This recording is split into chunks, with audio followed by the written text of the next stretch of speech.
Good afternoon. I'm Giraldo Rosales, and today I'll be giving you a little walkthrough of Lex, the line execution tool. Um, as we all know, one of the best aspects of React is its reusability.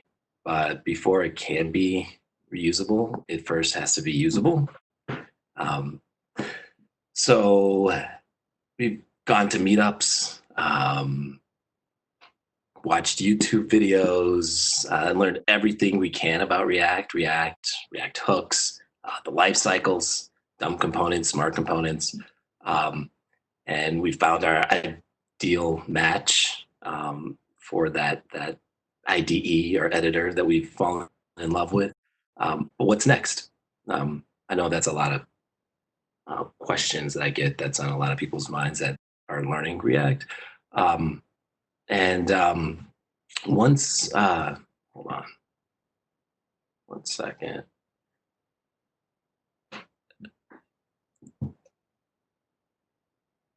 Yeah, okay. So after we learn React and how to develop in React, we're only halfway there. So the next part of it is figuring out whether we want static types or not. So with that, we have to choose between normally, oops, what is that?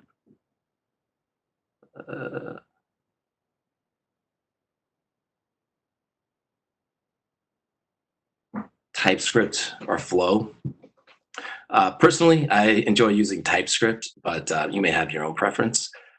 After that, we all want to throw in the latest and greatest features of JavaScript, like optional chaining. So we want to add in Babel, um, and then tree shaking and bundling and compressing the code. Want to add in Webpack. And finally, we want to test our code. Um, Testing our code usually prevents a lot of those nasty little bugs from creeping back into our code. So we want to add in Jest. And each of these libraries need to be configured individually.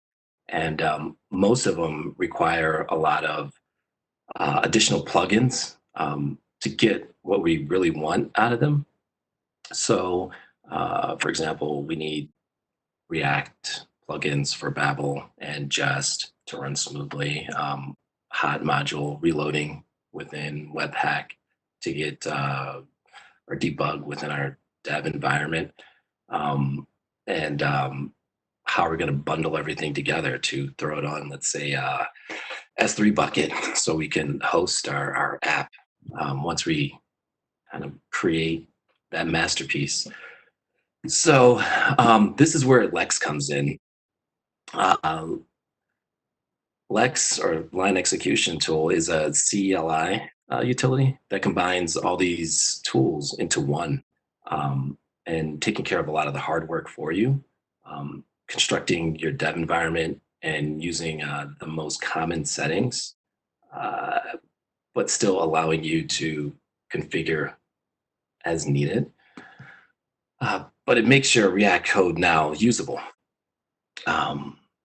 So let's say I'm starting from scratch, and let me jump into terminal.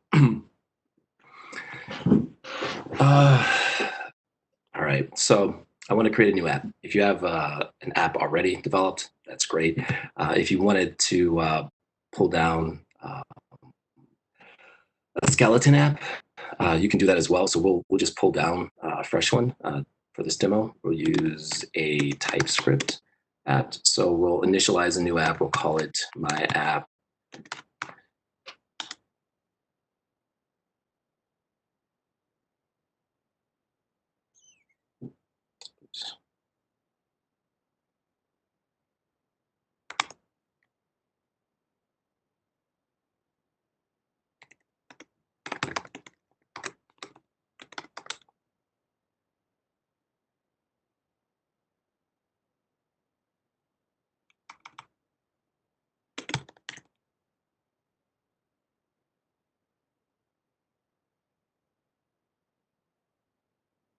Okay, and then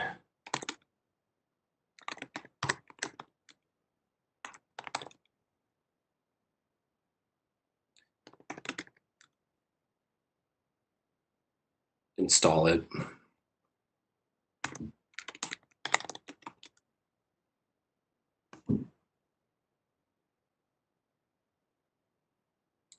Oh, do you know what?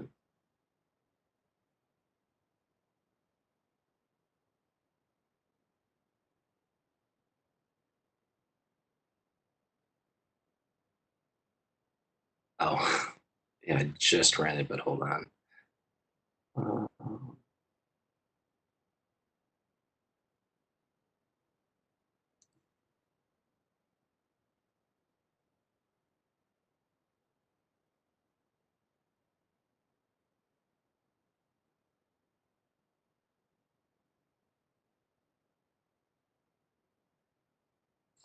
Uh, to continue where we left off, getting a simple skeleton app up.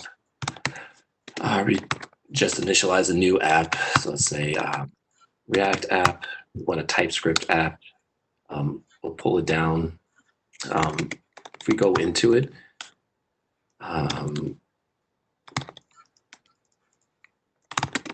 we can see we have a simple structure that's set up for us to get us started pretty quickly. It has all the source files. I'm not going to get into it too much in detail, but just to give you a quick overview of what it's actually doing, we're just loading in an app view, which has, let's see, a home view. It's going to load in an image with some dynamic text, and then an input to update that text and a submit button. So usually we kind of get to this point before we have to start adding in a lot of those libraries that I mentioned earlier. But in here, you see that we don't need any of those configurations like Jest, Webpack, Babel. Lex does add in a tsconfig because the tsconfig has to be in the root directory. But any configurations can be overwritten or customized. If you had some plugins for Webpack that you had wanted to add in, those can be added in the Lex config. Right now, Lex adds in a lot of the plugins that are needed. So environment variables, your dev environment, all of those are added inside of here. So what we'll do is install the packages. So the packages, let's take a look at that too. If you look to see, we just have state management here, Lodash, and then just some React that we're using. And since we're using the hot reloader on the dev environment through Lex, we'll load that on the front end here as well. If we wanted to see our app in action, we can run that.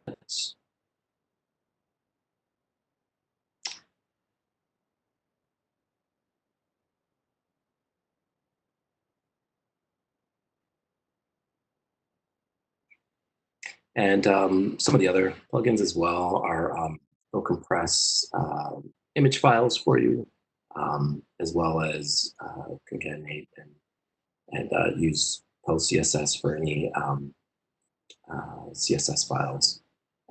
So here we have our app. Just to see it running, we have it running. From this point, what we would most likely do is, let's say we want to start unit testing our components.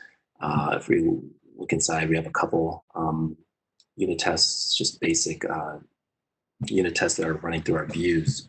So if we want to test those, we just do a Lex test, and then that goes ahead and test our app as well. And the last part is once we're done and everything is looking good, we can then build it for production build. So this would bundle it up with Webpack and get it ready so we can then push it out to production. And then this will build everything in the distribution folder. Like I said, that can also be customized and be configured as well. And let's see, the other part of it too is if we are, instead of a web app, if this is, let's say, a node module that we're developing and we just want to transpile those files instead of bundling them into bundled JavaScript files, what we can do is, let's say, transpile the actual files. So we can compile these instead. And this will remove the distribution folder and transpile these as well with Babel. And in our case, TypeScript. Otherwise, you can have it using Flow or typing it all.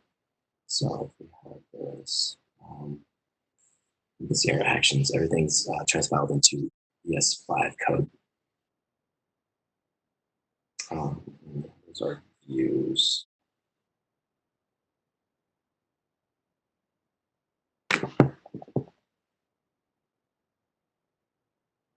So that was basically all I had. So what Lex does is it allows us to focus more on our code and less on building up that dev environment and spending a lot of time on it. This has become very useful for me using it on multiple projects. So when it's installed globally, I can just write code and deploy it. Projects can have it as a dependency as well. The reason I don't have it as a dependency on most projects is because of all of Lex's dependencies. You would pull in all the Babel plugins and Webpack plugins, but usually I have those pulled in on the pipeline and installed before deployment. But yeah, that is Lex.